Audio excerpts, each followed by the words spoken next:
Hi, my name is Jaydon. So I'm presenting my thesis on designing scaffolds for simulation-based learning, which really explore how we use scaffolding strategy to enhance simulation-based training. So let's have this thought exercise. So imagine your aircraft is experiencing an engine failure, but the pilot has fainted mid-air. So two persons actually volunteered to land the plane. So there's one who has some experience flying smaller planes, but he's not very good in ground school, or he's not very good in theoretical knowledge. But you have someone who scored A's in ground school, but he has never flown a plane before. So who would you choose? So most of us will face a dilemma on who do I choose. But then some people would ultimately prefer someone with experience. So this highlights something very interesting, which is theoretical knowledge don't always translate to competency. There should be some form of training to translate this theoretical knowledge to competency. So how do we do that? That's where simulation comes in. Simulation provides a risk-free and controlled environment where people can learn to do things, especially in a complex and high-risk job. So simulation allows the pilot to land the plane without risking lives of the passenger or losing a plane every time he practices a landing. So this shows that actually simulation is very good. However, what's the problem here? So the problem is actually simulation is just a tool to advance your learning objective. So the learning objective is more important than the tool itself. So this is where scaffolding comes in, where you need to give instructional support to help. So scaffolding allows us to adapt to our learners' understanding and make sure that this is always within their competency, and this ensures that the learners are engaged and also motivated to continue with training. And secondly, practice does not always make perfect, because if you learn the wrong things, you just end up going backwards instead of forward. And thirdly, conventional simulation-based learning seems to treat learners as just a passive recipient of knowledge. So they somehow ignore the fact that there needs to be a more knowledgeable other to kind of provide the support to guide you there. So this is what my thesis is about. So these are the three research questions that I actually set up to answer. So what kind of skills is really best suited for simulation-based training?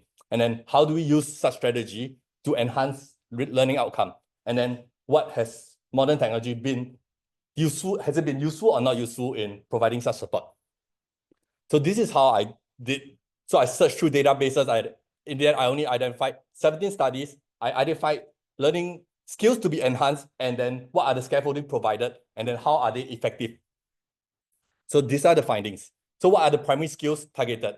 So basically, firstly, simulation-based training offers primary competencies such as procedural skill, like how doctors learn how to perform surgery, pilots learn how to fly a plane.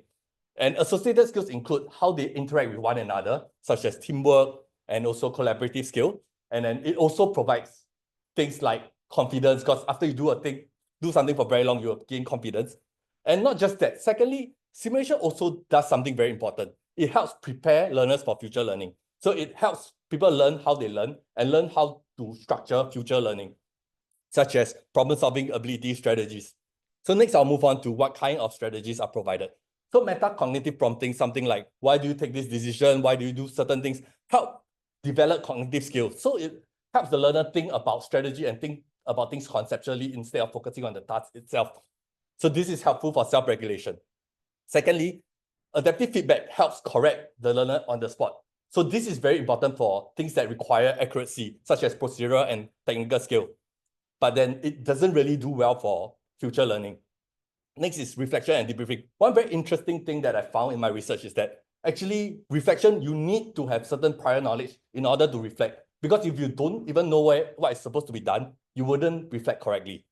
And then lastly is collective load management. It is always important to make sure that things are always within competency, and then you don't get disengaged or you don't give up because it's too hard for you. So lastly, how has modern technology been used to provide adaptive scaffolding? So we learned that actually there are some studies that support the finding that actually I can adjust difficulty in real time based on learners' performance. But such studies have been far and few in between. So it also only addresses cognitive skills, but it doesn't really address emotional scaffolds and motivational scaffolds. Oops, sorry.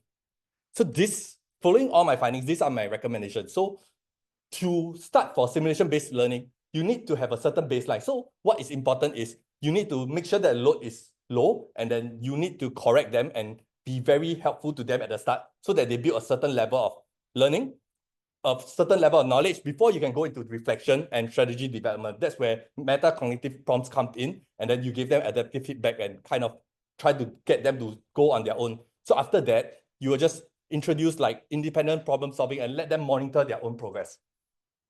Yeah, so in conclusion, scaffolding strategy, you know that it definitely works, and there are certain strategies that are more important to develop certain skills.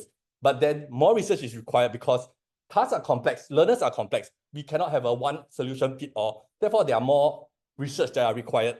And lastly, modern technology can help to guide you and kind of adapt to a learner's progress, but then they are still unable to address emotional and motivational scaffold. This is my presentation. Thank you.